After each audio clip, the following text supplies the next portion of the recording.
What's up, guys? Super Charlie here. As you can see, sitting in the garage with the Hellcat right now. We're gonna take it out. I'm gonna tell you guys, how I was able to get this great deal on this car. I mean, because if I didn't get the deal, I probably wouldn't have one right now. So I want to explain to you guys how you guys can capitalize on these, because they're getting a little cheaper on now. So you can get one for a pretty good price. So we'll get into how much I paid and how I was able to get it, and we'll also throw some 0 to 60s in there, see if I could get like a really good launch. I've been testing out a few different ways. I'll show you guys that as well. So, all right, stay tuned. We're gonna head down the street with this thing and just give you guys the word. But first, I'll do a little bit of a cold start for you.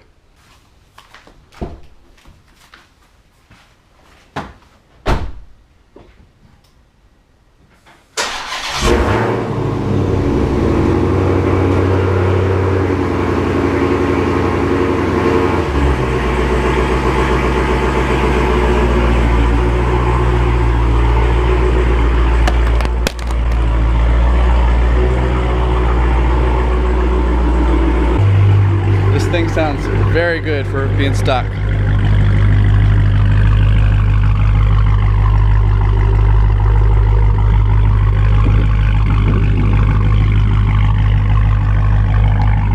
Can't beat that.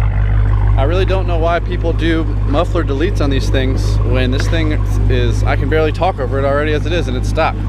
But everybody does their thing and likes it louder or not louder, so I mean, this thing is pretty much louder than, I said earlier in an earlier video, louder than the Borla and the headers on my last Challenger, so it's crazy. Alright guys, so let's just get right into it. Alright, so how did I was able to afford this car and what did I pay? Alright, so I paid right at $40,000 for this Hellcat. Some people might think that's high, but that is actually a very good price for this car. This car, brand new, is like, what, 78,000 MSRP still, I think, and the dealer markups, it's well into the 80,000s if you buy a brand new one. I cannot afford a brand new Hellcat, unfortunately. I wish I could, but yes, this car was used. It was used with 7,500 miles on it, which is nothing. I mean, you can find other ones that have like 3,000. I've even seen ones with like 1,300 miles, and I don't understand like why did why do these people get rid of their car so early? They're just not what they expected to be. Was it too much car? Because my first impression of this thing is just wow.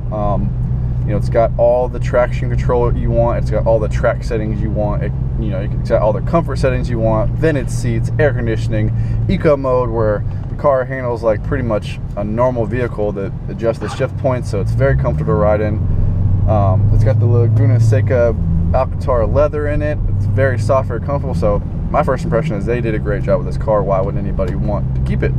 But I guess it's not for everybody. Some people maybe just have a lot of money to throw, and then like, oh well, that wasn't very fun, let me just get something else. So there is that aspect of it. God, so people leaving their doors open while they're getting out of their car in a 2-lane road makes no sense. Anyway, back to what I was saying. So the story and how I got this car. So I've actually been saving up to get this car for a hot minute. Well, I'll say saving and just keeping my eye out for a good deal. So probably about 8 months ago, I had put the red Challenger, if you've seen in my previous videos. If you haven't, go check it out. It's good content on a Pro Charged RT. I had it up for sale for probably about 8 months. And living in California, unfortunately, this is not a very friendly state to modify your vehicle in. There's very strict emissions, a lot of stuff you have to go through, a lot of hoops if you want to have a performance car. Why is everybody going 3 miles an hour through this? Okay. Anyway, so yes, you can't really modify your car here unless you know somebody and you can get your emissions taken care of for you, which my car was registered in another state, so I didn't have that problem. So had it up for sale. I had a few bites, but as soon as people heard it had long tube headers on it in this state, they didn't want anything really to do with it, because they would have to, technically, to do it legitly, take the headers off and put the manifolds back on, which I had, but the job's really not worth it. You could just go find a car that's not. And I wasn't really asking too much for the car. I was asking $20,000 for the car. So I mean, it had 29,000 miles on it. It was 2012, so I mean, and it had pretty much like $16,000 of mods into it. It was a good car. There was nothing wrong with it. Just the it's hard to find somebody to pay, you know, what you want for that specific market. So 8 months, you know, and I'm talking to, you know, everybody about maybe getting a Hellcat and this and that, and I had a whole bunch of up and downs where I was like, you know what, I got a paid for car, I might as well just keep and have fun with it. But I just realized, like, it's never going to be enough for me for having that car. I've already put so much money into it, and I want it to be something that's probably not ever going to be. So we had a BMW at the time too. That was my wife's car, and she traded that in for a Jeep, which is way more practical. And I had a Durango as well, and once I realized that we had two, you know, cars that were, you know, we could only drive one family car at a time. We had two family cars. She had her Jeep that she wanted, so I got rid of the Durango, and then the same day, well, the same dealership where I got the Hellcat, I got rid of the red Challenger. So I woke up that morning, the car was on the Car Gurus for like $49,000, and I was like, what? And I was like, no way. So I went to work, got off a little bit early that day, and I went out there and I checked it out, and it was all it was cracked up to be. So it was used. It had 7,500 miles on it, and I was like, all right, you know, what I got to do to make this happen. So I traded in the Durango, which I still owed after they gave me I owed 30 on it. They gave me 27,000 for it. The Durango is in great shape, so I owed $3,000 and on top of the price. So what's that? We'll say it was like $49,900, so we'll say it was $53,000. Then with taxes on the car, the taxes out here is crazy. So I think I ended up, the cost of the car after taxes and everything, that was like $57,000. But I had my trade-in, right? So they gave me right at $17,000 for the Challenger, which is not bad because it was in great shape. So that's right there. It was right around, I financed right around $40,000. And so get this, I couldn't beat the deal. So $40,000 for the car, my dream car, pretty much. And then they gave me like a full, still the full 3-year bumper-to-bumper warranty. The dealership actually gave me a top-up warranty of that. So if this sticker comes off the windshield visor, you know, it's covered. You know, so a year of that, still the 3-year bumper-to-bumper warranty, and then the 5-year powertrain warranty is still good to go. Also, they threw in a 7-year maintenance package for me. I think that's because I traded in 2 cars that day, but I hooked up for maintenance, and that was awesome for me too. I mean, I love doing my own maintenance in the car, but if I don't have to and it's free, why not? So maybe people are like, oh, you traded in 2 cars to get 1 car?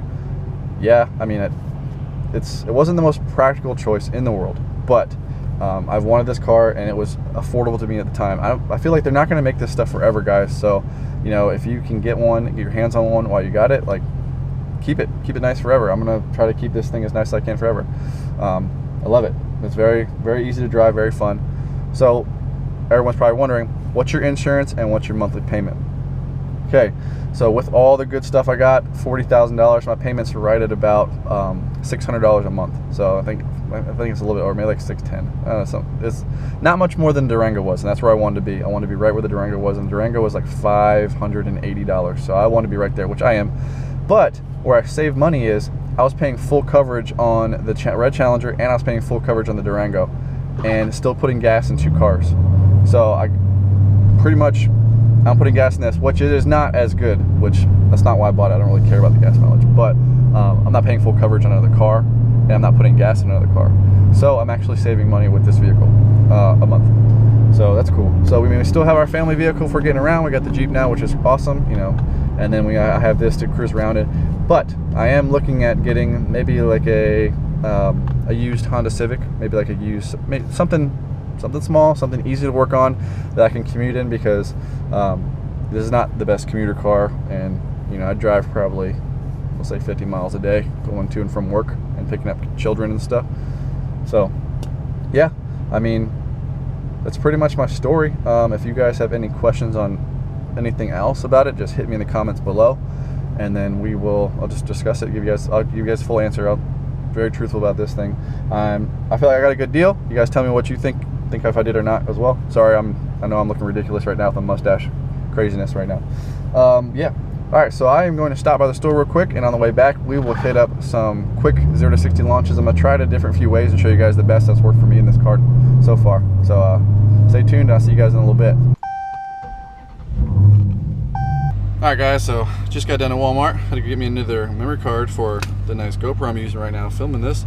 And I had to get a new laptop today because somehow someone walked off with my laptop. Alright guys, so you're probably wondering what I was paying for insurance. So here it is. So I have a really good driving record, 29, and I pay $93, I think $93.86 a month for this car for full coverage insurance.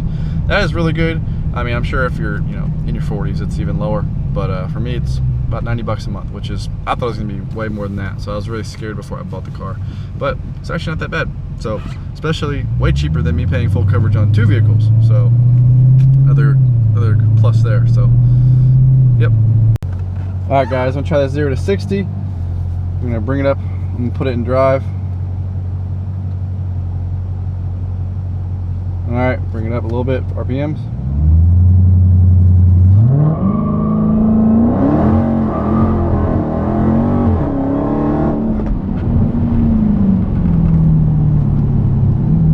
That one was a 4.5, not the greatest.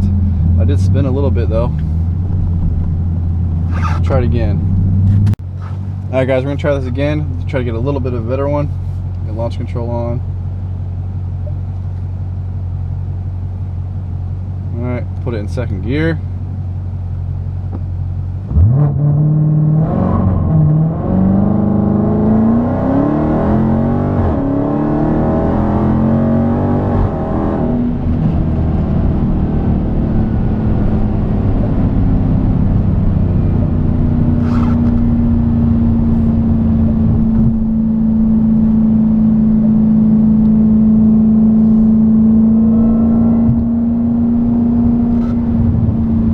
I got a 4.4, and I think I set the launch control a little bit too high. Now remember guys, I am on the stock street tires, so they are doing absolutely nothing for me right now. Alright guys, so I got the launch set at 1750. We're going to try this again, try to get a better 0 to 60 for you guys. Put it in second gear so I don't spin too hard.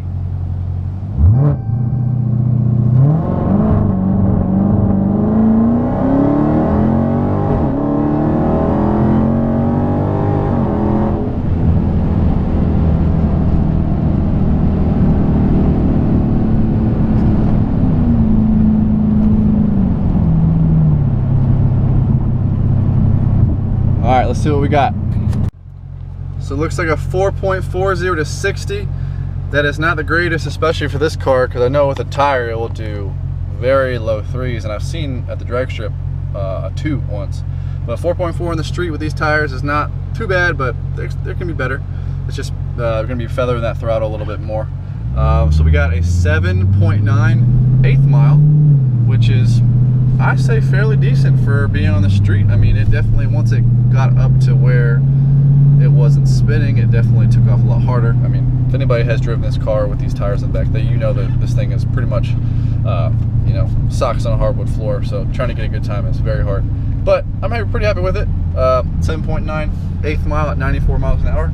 I'm sure with a little bit more traction, there will be a you know, definitely increase in that. So I'm hoping to get maybe low 7s. My goal is a 7.2, so we'll see.